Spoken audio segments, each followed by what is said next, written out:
Welcome to Shenanigans Ensue with Mary SanGiovanni!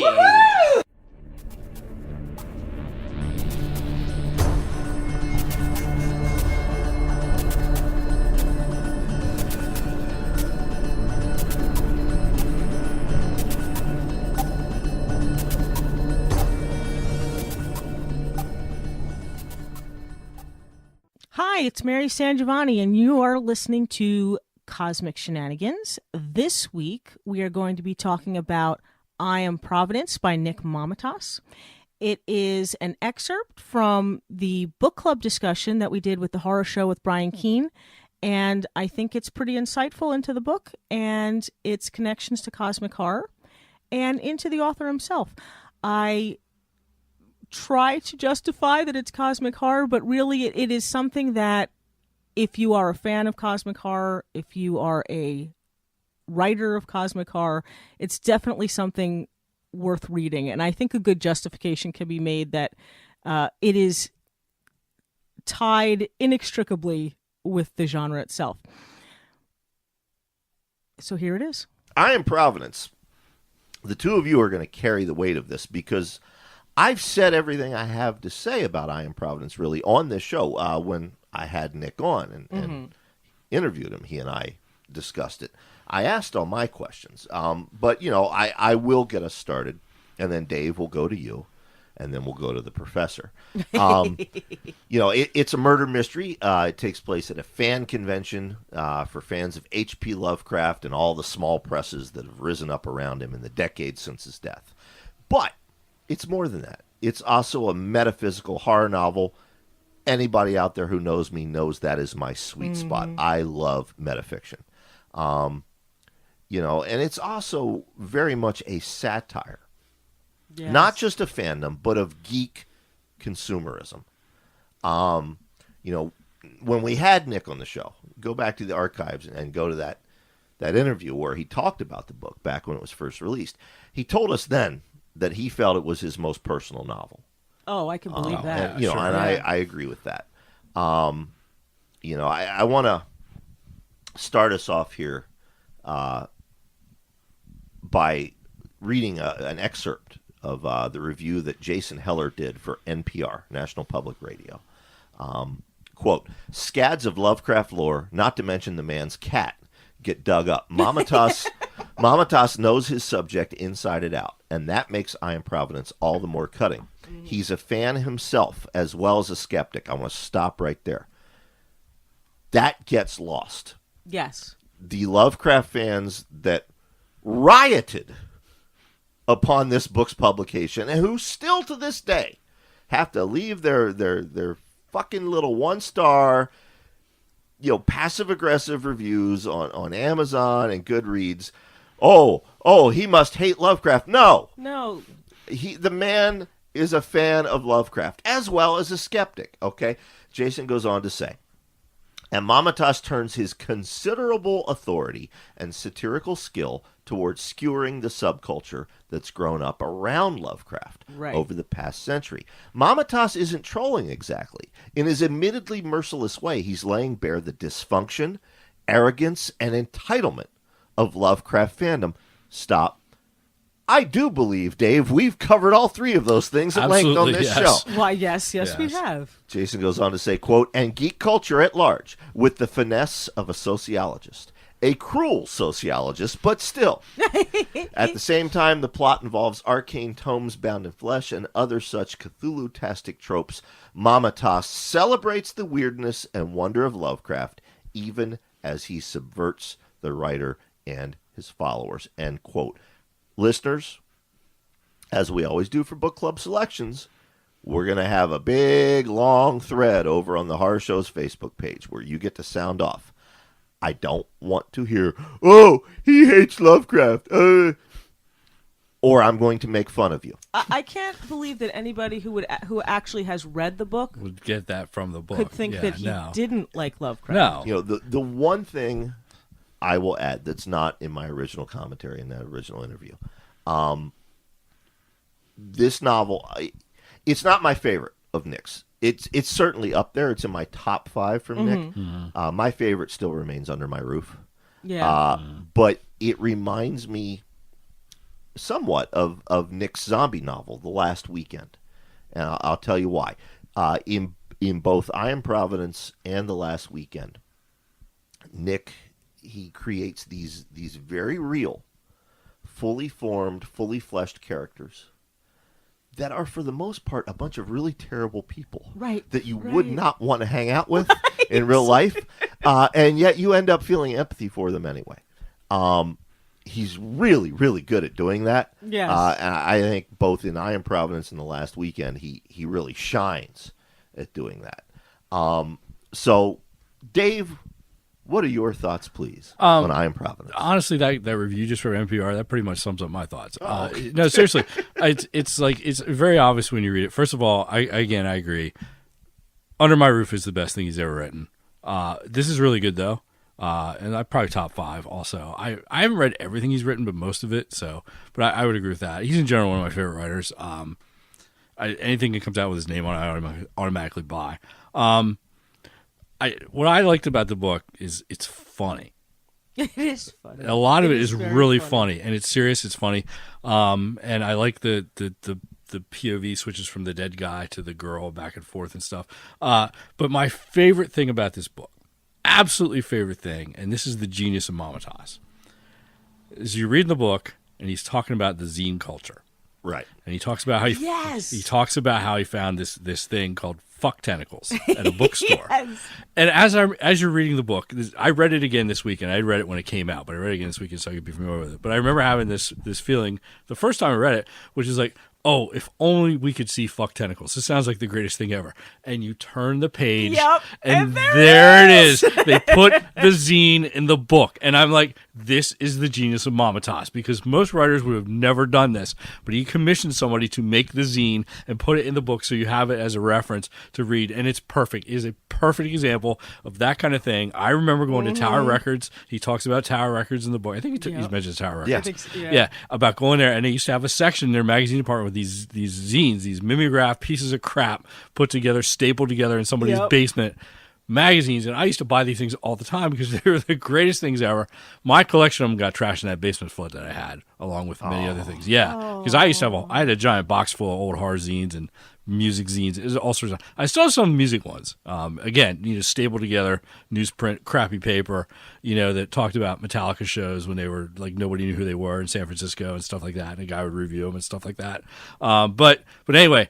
That, to me, is absolutely the best thing about this book, and it's totally worth the price of admission just for that, because I love that, because I don't think if you're younger than us, you would get that as much as we do, because you didn't grow up with those. You wouldn't get that nostalgia. Yeah, you wouldn't get that. But it was just so funny, because it's like, you hear the word fuck tentacles, I'm like, I would love to read this right now, and then it's there. I was so excited. With the ads and everything. Yeah, it's brilliant. It's absolutely brilliant, so just hats off for that, to having the thing to do that. Like you said, he's making fun of these people, but he also has a reverence for the whole subculture. But as we know from going to conventions, a lot of these people are annoying. And they take this stuff way too seriously, as we see in this book, because it leads to murder and all sorts of mayhem and such.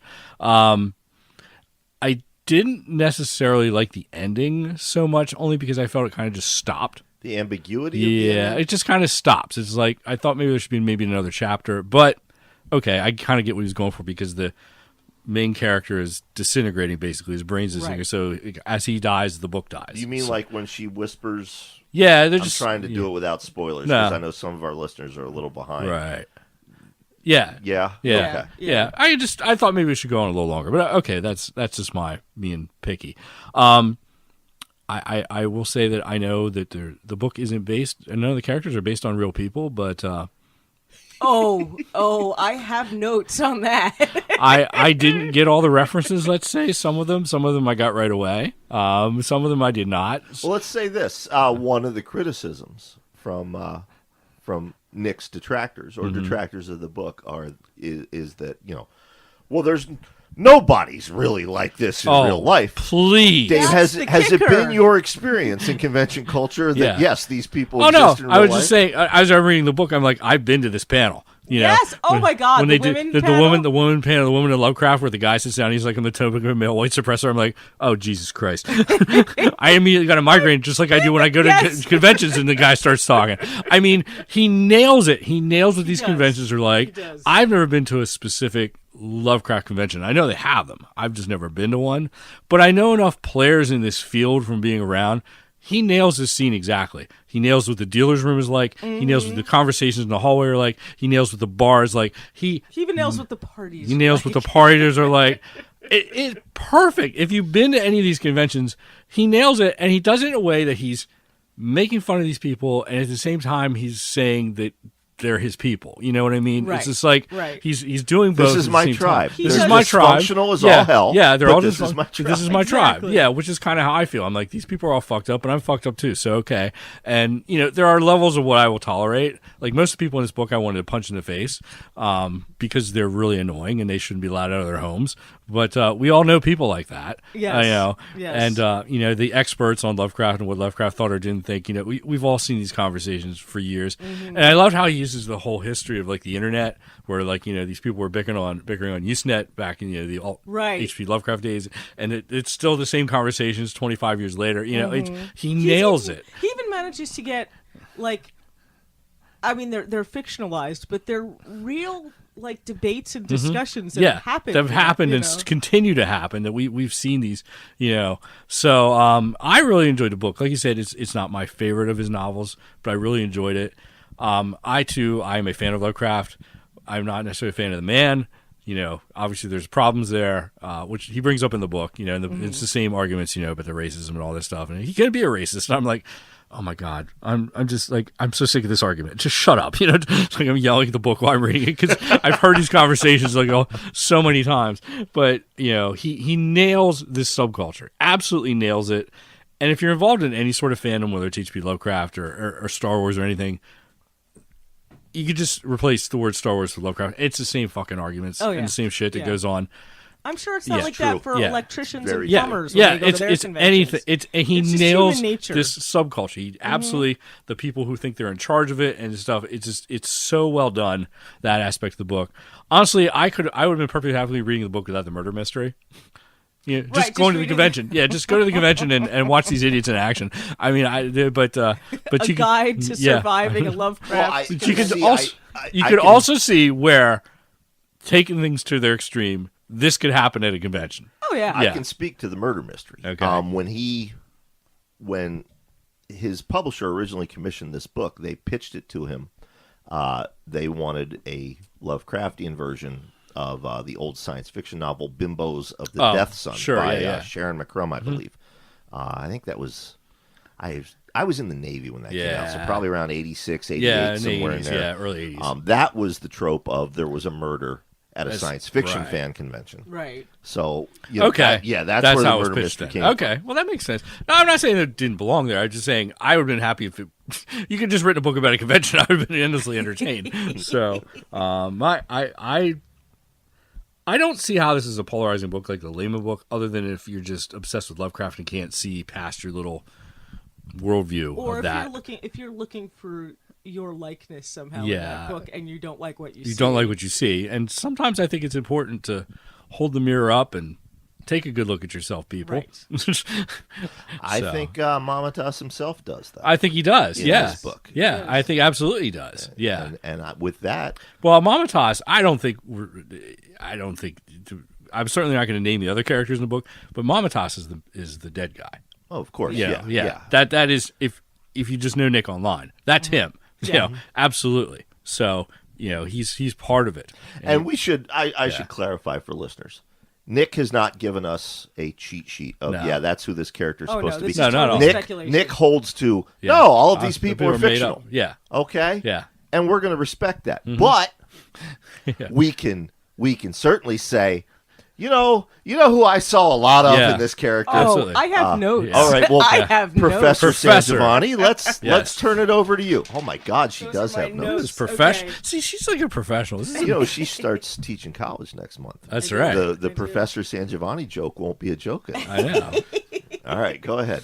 All right, let me see where I want to start. Because, I mean, the murder mystery thing, I think, and in addition to like that being, the way it was pitched to him, I also think that Mamatas figured once I write this, people are going to want to kill me. And I think there's something to be said about, the metafictional aspect of, I'm going to write this about me, and I'm going to remove myself from it in a way that, that is sort of safe to do. And I like that he did it because I think that what it allows him to do is to philosophize in his way, but also to show, I think, it may be perhaps in an exaggerated way, what he thinks people think of him, which I thought was fascinating. But, okay, so what we start with, it's cosmic horror in a way. And I'm going to try to justify why I say that, because it is missing certain major elements of a cosmic horror novel. But it's cosmic horror, in my opinion, which is self-aware. It's a story and a parody of those kind of stories, as well as an often amusing, often awkward, and uncomfortable look at the creators and fans of those stories. Like Brian said, it's metafictional. There's a lot of, the creation and the creators almost, in a amorphous, that which cannot be described kind of way, mixing and mingling in this sort of story. It's a book about how cosmic horror tropes and themes apply to the very fandom and industry that produces it. It's cyclical almost, and furthermore, how it applies to life and death and social relationships in general. One of the things that initially I don't want to say it was off-putting, but it was a little bit jarring, was the dialogue. And it's not because it doesn't ring true. Like, that's how people talk. Like Dave said, if you've been to those conventions, these people are all a little socially awkward. Oh, absolutely. See, for me, the dialogue immediately was like, yes. This is exactly the conversation. Like Elmore Leonard. Yeah. Right. It's uncomfortable. Like, they make weird jokes, they snipe at each other, but there's almost like a David Lynchian weirdness to it, it's like in Twin Peaks, how everybody's just a little bit off. That's kind of how it struck me. There's a sort of David Lynchian aspect to it that even if you don't know these people, even if you've never been to one of these kinds of conventions, like, they are that strange. And in my notes, I said it's surprisingly on point as the mode of communication for people in such a small, obsessive, and desperate subset of subculture fandom. And I think that's important to note that, like, for all of these people who are, quirky in their own way, often there's a sense of vulnerability or an endearingness to them that a lot of times, even if it doesn't come out in what they say, it comes out in, how they interact with each other, or in the things that they don't say, Now, the existential dread of cosmic horror, that's what's in this book. That, to me, is what really makes this a cosmic horror novel, okay? There's most definitely the notion of smallness, of insignificance, and of the span of time and space that goes beyond death. And how all of these things, like that very span of time and space, that it leaves us powerless. A lot of that we get from the first-person segments from Panosian himself. Panosian is the character who dies in the story. They're deeply philosophical, they're brutally honest, and they're sweetly sad. And one of the recurring aspects of these segments is this idea that there's nothing he can do about it. He's basically just waiting to fall apart. And that, to me, that kind of hopelessness in the face of some power or some force or some inevitability so much bigger than us, so much, that basically renders us helpless, that's like the kernel of cosmic horror. Now, again, to address points that were brought up before about Mamatas liking Lovecraft. First of all the chapter headings, all the chapter titles, they're all Lovecraft titles. He quotes from Lovecraft stories. He knows the subtlest nuances of Lovecraftian fiction and cosmic horror. You can't read this and not get a sense that Mamatas understands not just the surface, the superficial words of Lovecraft, but the themes. And the themes that go beyond, blatant racism or maybe overwrought, melodramatic, dialogue or characters. He gets what Lovecraft was going for. And Panosian, the character, in a lot of first-person segments, discusses what might have been maybe the most endearing aspects of Lovecraft. That sort of vulnerability, that almost, in a way, almost naive wonder at the potential possibilities and horrors of the world.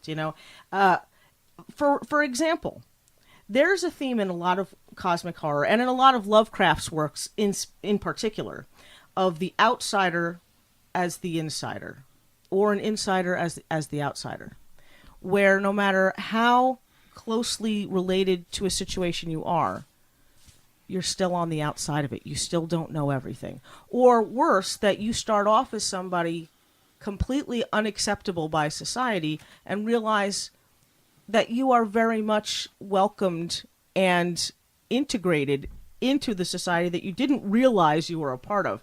There's a lot of that theme being played around in this, because it's an entire convention of outsiders who are desperately trying to be insiders, who are almost literally clawing each other's eyes out just to get to be in that position, that center of the insider group. And honestly, for as much of the raw, earnest, vulnerable Mamatas that is in this book, because Panosian, he describes himself as an asshole often, but he can be endearing. Much like Nick. Despite little quick jabs at people, he bullshits people for the sake of curiosity, just to see how they're going to react. He disappears suddenly. He has this veneer of arrogance.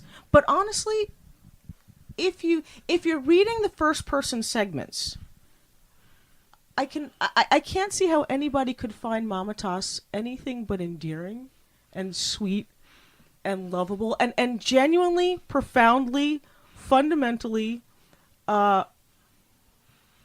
vulnerable and okay with it, and accepting that this is who I am.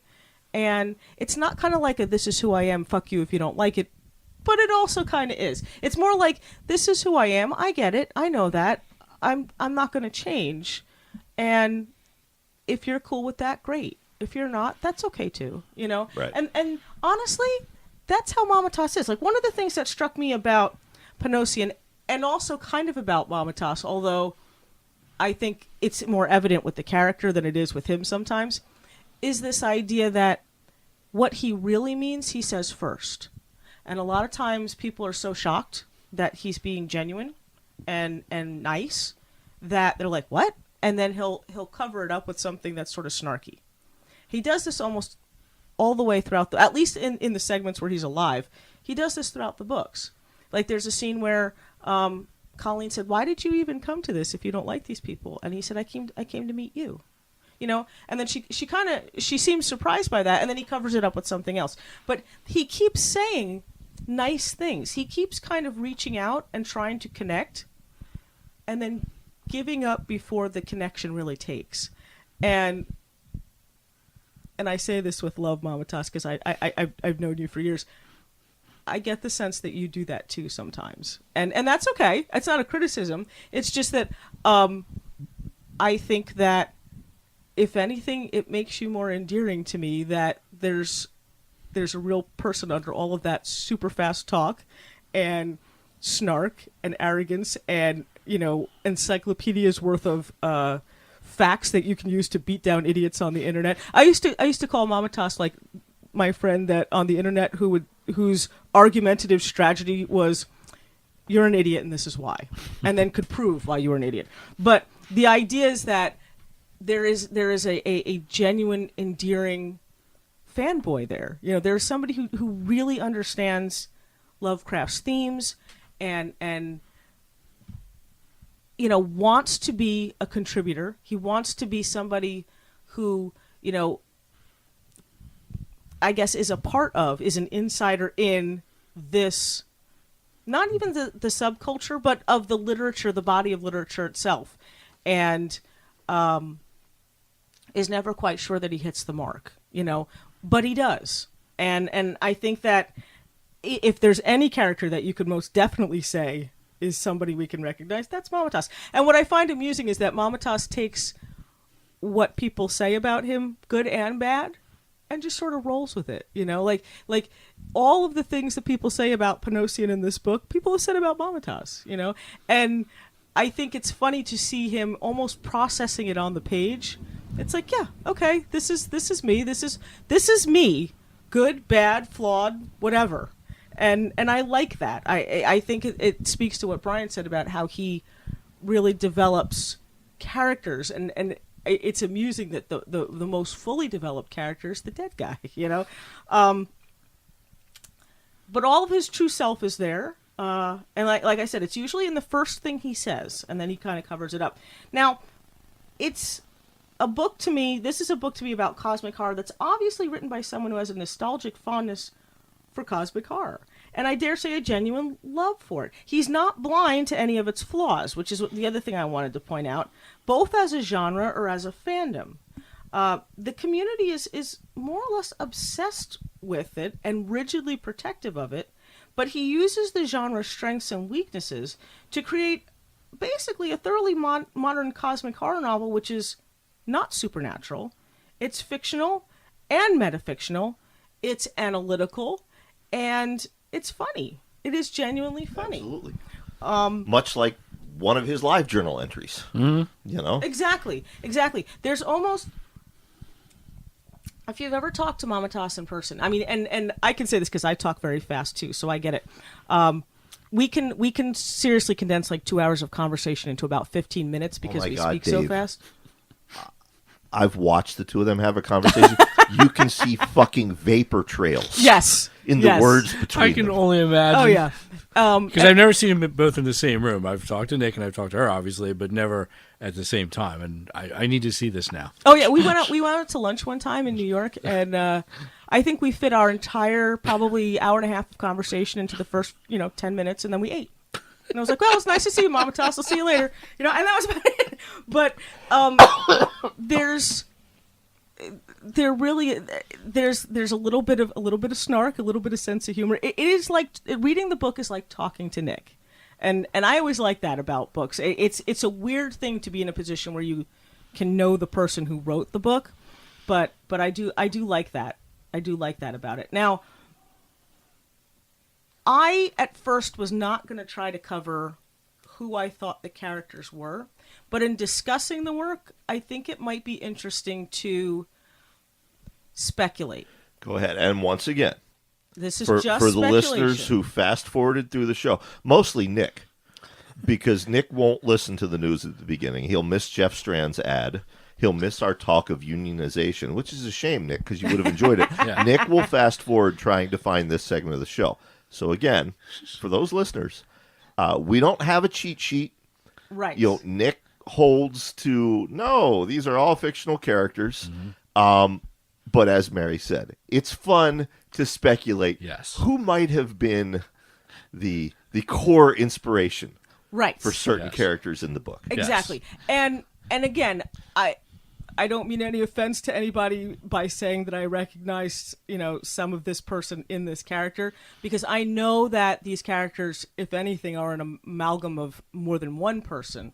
However, I do think that because it is such a character-driven story, I mean, it's a murder mystery, and the focus is on interpersonal relationships and how complicated and tricky and dramatic they can be.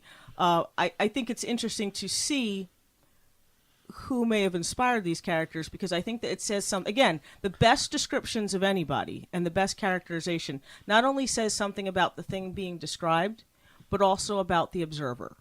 And so I think it's interesting. Like, obviously, Panosian, the dead guy, that's Mamatas. Right. We can all agree. We can all agree that's Mamatas. Even in the fact that they call him Panosian the way we all call Nick Mamatas. Right. All of us call him Mamatas. Yeah. I suspect even his wife probably calls him Mamatas. I'm gonna come back to Cobb because I think that's a little bit complicated. RG, I'm guessing is maybe inspired by Sylvia Moreno Garcia. Okay. I know that just in conversations I've had with her, I can see that sort of, that spunky, and he describes her as being Latina, one of the few Latinas in this particular fandom. It is a lot of straight white men in this particular group. So anybody who's not sort of stands out. She's a woman and a Latina. So Charles Cudmore, or AKA Asparagus Head. Look, we know who we could all speculate. I'm pretty sure that's my favorite buddy. That Jason were these Brown. not fictional people? Yeah. Right. That might be a good caricature of a certain Jason V. Brock. Yes. Exactly. Yes. Exactly. There's. I mean, just again. In reading it, there's just kind of no way to go around I believe we may have adopted the nickname Asparagus Head on this show, as a matter of fact. Perhaps.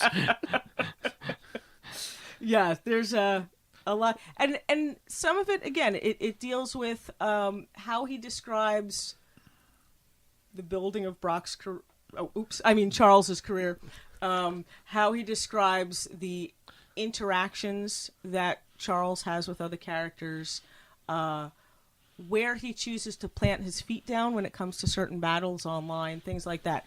So even though these are completely 100% fictional characters, you can see some similarities and parallels, right, in real life with this character. And what I found interesting, and a certain person. Okay. Yes.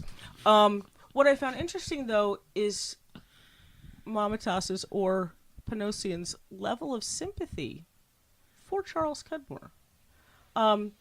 How, despite the fact that, I think he calls him a frenemy at some point, but how despite the fact that this guy annoys the hell out of him, he still recognizes that, there's a human need for acceptance there. And when he's dead, and spoiler alert, when the two of them end up in the same place at the same time, he thinks that it's sad, for one thing, that, he has no one. He's so lonely that he's willing to talk to Cudmore, but he can't, because in Nick's world, the dead can't communicate that way. And also that he actually feels sorry for the fact that, having been brained with a rock, Cudmore probably doesn't even have in his little death shell what Panosian does. He doesn't even have his thoughts. That consciousness as the nerve endings are dying, etc. Exactly. Like like he theorizes that Cudmore may be reduced to a scared animal. I'll tell you, for me, I know technically this is not a horror novel. I'm making air quotes, listeners. But that aspect of this book terrified me. Exactly. That is not the afterlife I want. No, and that's what I wrote. To me, the strongest argument I can make for this being a cosmic horror novel is in the scenes from the dead guy's point of view, because it's inevitable. You can't escape death, and none of us can. But it is time. Time no longer exists, space no longer exists, and you have no control over it. It is essentially the dread of forces much stronger than you, and your insignificance and ineffectual ability to change anything. To me, that's the cosmic horror of it, is that he's the only thing to look forward to. It's not an afterlife. It's not, the great bright white light. It's figuring out how to turn off his own thoughts so he can just die. And I think that's sad. To me, this is a horror novel in that aspect. Right. That is the cosmic horror aspect of it. Ginger J, I'm pretty sure, is inspired by John Goodrich. And I think because we call him Ginger, and also because he has John's sense of humor. Yes. He cracks a lot of jokes. And I would imagine, and I say this with love, John, I would imagine that if you're ever arrested, you would probably act the same way. Ben and Shali, I honestly thought I could see a little bit of Ellen Datlow and a little bit of Joshi. I think maybe it's supposed to be more Joshi than Ellen. Yeah. But now that's interesting. but I think it's there are certain I guess there are certain likable qualities about that character that I associated with Ellen. I think there's a level-headedness in some situations, which I would attribute far more to Ellen than Joshi. I think a lot of the idea that, you know, she's an academic and she's she's responsible for a lot of, you know, academic analysis and criticism of that's supposed to be Joshi, and some of the sort of fawning fanboy. I said that wrong. The fawning fanboy aspects that, you know, that Cudmore follows her around, that kind of thing. I think that's supposed to be Joshi, but I think there's a little bit of Ellen in there too. Just a little bit. That's an interesting take on it. You know, little things that, Yeah. you know. I didn't. I'm think not that sure I initially. agree, but Yeah. it's an interesting take. Yeah. Yeah. And I mean, again, I probably should have written down specifics, but I think it's more, you know, things in the beginning when you read about some of her career history and just how she interacts with people in the beginning. That struck me as being more like Ellen. I think Raoul is Paul Tremblay, and I think it's what got me was the "I love pickles" shirt. Yeah. But also he's described as like the tall, skinny guy. Yep. You know, The first time I read the book and I got to the "I love pickles" shirt, I actually put the book down because I was laughing. Yes. There were a lot of moments where I laughed out Yeah. loud. Brian Oh, yeah. can tell you, Yeah, I was actually giggling out loud. He's like, "What? It's the book. It's funny. making me Yeah. laugh." Hiram, I think, is Daryl Schweitzer, and it has to do a little bit with his sales technique. Okay, when he's in a dealer room, you know that. Well, Daryl gets money out of me every time. Oh, yeah. I buy yeah. books from him that I already own. Yeah. And you Master never- salesman. Oh, You absolutely. never quite get the titles right, but you know it's going to be a good book when you get it. Yeah. Daryl is also a quiet expert on anything. Mm-hmm. You know, and on the panel, Hiram is an expert on this thing. Like, you're like, who even knows about that? But that's kind of what you think when you talk to Daryl. Like, who even knows about that? But he does know. He's very knowledgeable, and, you know, he's very on top of things. I don't know if Daryl is really squeamish about blood the way Hiram is, but honestly, if I were in a room full of nutty Lovecraftian type people, I think it would be Daryl that would try to get me out of it. I really do, because I think agree. I think Absolutely. You and Daryl go back a long way. And I think Daryl has a very specific moral center. Mm-hmm. I do, and I think that he would be the kind, you know, he would be the kind of person who doesn't much care if he loses popularity or points with the cool kids in Lovecraftian. If he sees something that's wrong, he's going to point it out. That was another. Reminded me of one of my favorite parts of the book when they have the panel, and he talks about the guy who was the cyclopean sculpture of his books up in front of him. Yes, that's another. Yeah, yes. and where it's like, how many all times been on that how panel. many times have we seen that? Where there's the person that brings Exactly. 90,000 books, and he stack them so you actually can't see the person because all the books are in front of him. Exactly. I was dying. I Exactly. love that. It's the little details. Yeah, it's just little details even like the that. way people ask questions, but yeah, I thought Hiram was a generally decent guy, you know, and that struck me as being a lot like Daryl.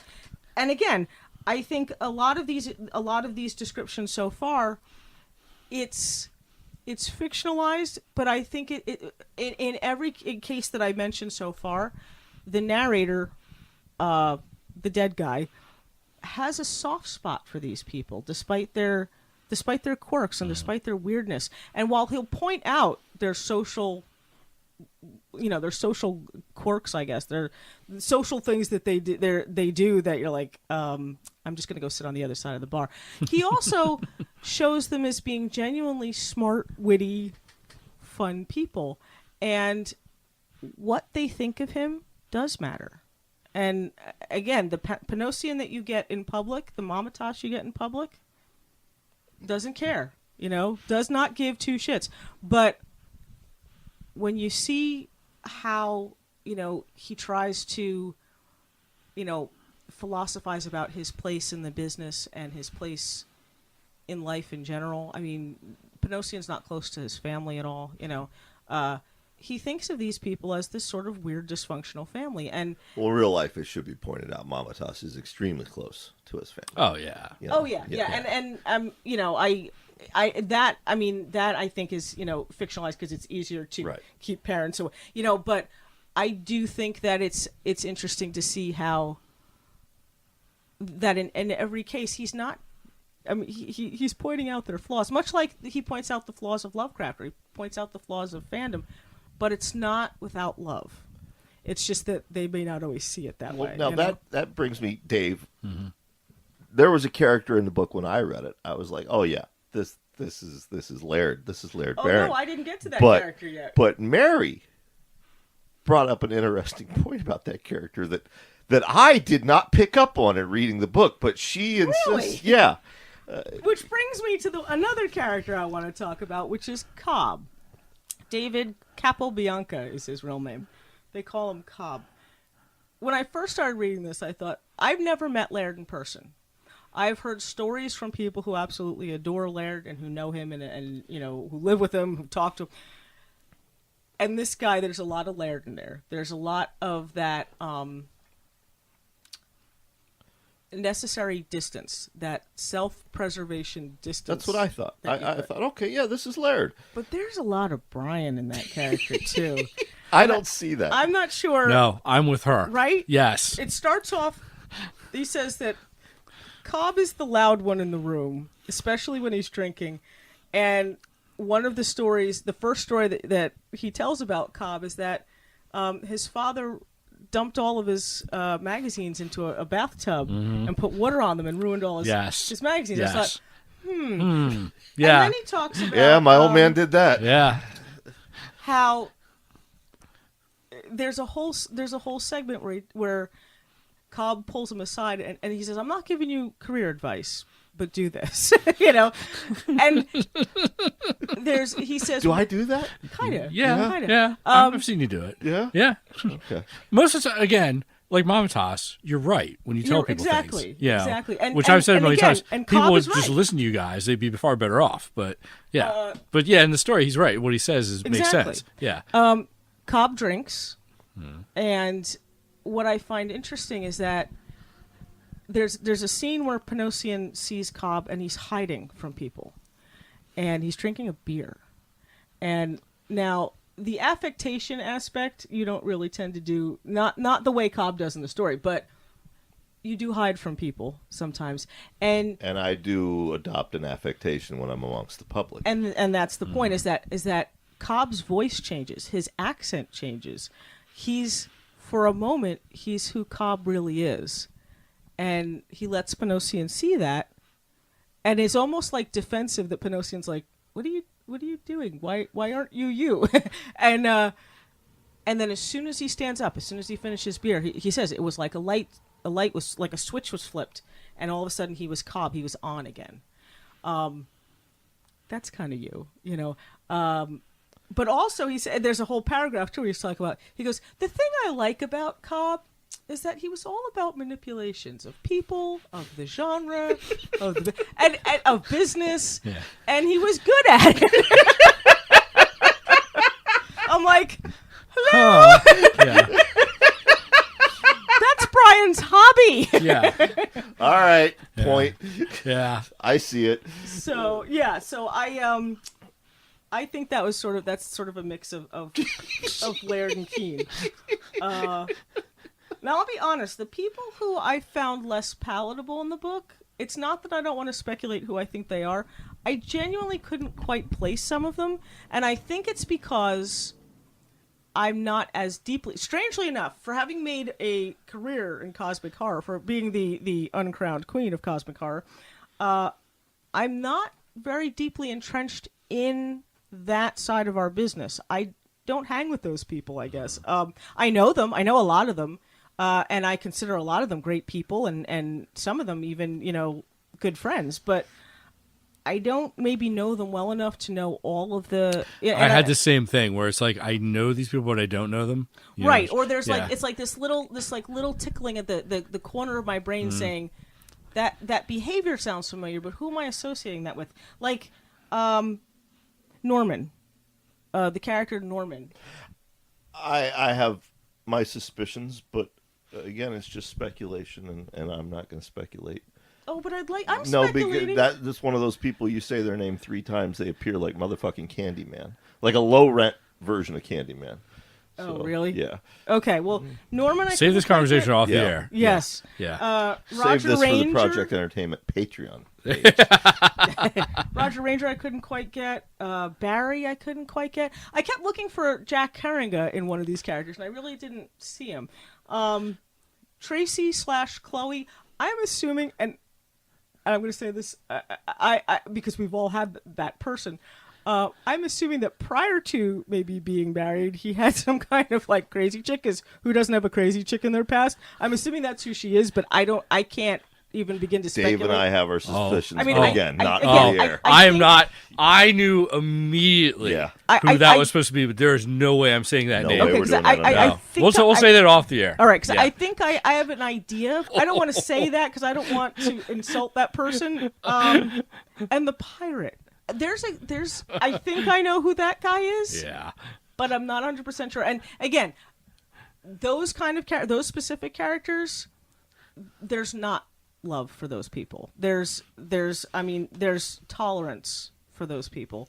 Again, like, Panosian tells them where, that they're all going to, like, he clues in the outsiders, I guess, that they're all going to the Lovecraft's grave. And when asked why he did that, most people assume he did that just to be a ball buster, just to ruin the evening, or just to create drama or stir up trouble. And I think his first answer was right. The first thing that he answers when they ask him, why did you do that? He's like, I felt bad for them. I felt bad for them being left out. I think that's the truth. I think a lot of times Mamatas does something good, and much like with Brian, does something good and then gets shit on for it because of the public persona. Oh, that public never persona happens. being Crazy. like this You're black making stuff hat up. outlaw who's only doing things, to cause trouble. And I think a lot of people miss the boat that, sometimes it's real. They'll take the bullet for it. That you want to call them a bad guy, okay, but a lot of times they're doing it for a good reason, and it's an altruistic and noble reason. And I think a lot of people forget that. But anyway, that's my theory. I think that, just to kind of sum it up, and then I'll be done professorizing over here. It works. The book works on so many different levels. I think the ending too. At first, I thought it was abrupt. I'm not going to lie. I checked to see if I was missing a page, because I thought it was like setting up this sort of showdown, and then it just stops. But if you read all the lines in between the action, Panosian's giving up. He knows who killed him, and that was the only reason he was hanging around. And it rapidly happens. Like, you think about the state of his consciousness. It's deteriorating. Exactly. See, for me, that ending was masterful. Right. Because it's not what's said. It's the way it's written. Yes. It's in between the action. Yeah. It's almost like he's not even paying attention anymore because he doesn't care. What I did find another aspect of horror, although maybe not quite cosmic horror, but another aspect of horror was his last thoughts were angry. It wasn't even like, okay, I can go now, I can be at peace. His last thoughts were angry, and the very last thought was sad. The last thing he thought, he said, it was something I hadn't heard in a long time, and I had hoped it was true then, I hope it's true now, but I just can't quite believe it is. And it's Colleen saying, it's okay, everything's going to be okay. And to me, that was like a gut punch. Like, that was just so heartbreaking.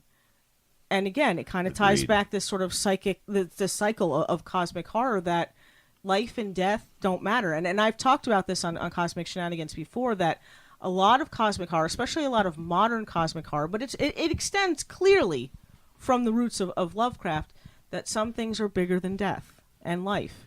Some fates are worse than death, Some things are just timeless and shapeless, and that sort of, like I said, that existential dread of smallness, of insignificance, of essentially just, being a meat shell with a consciousness that is going to fall apart anyway.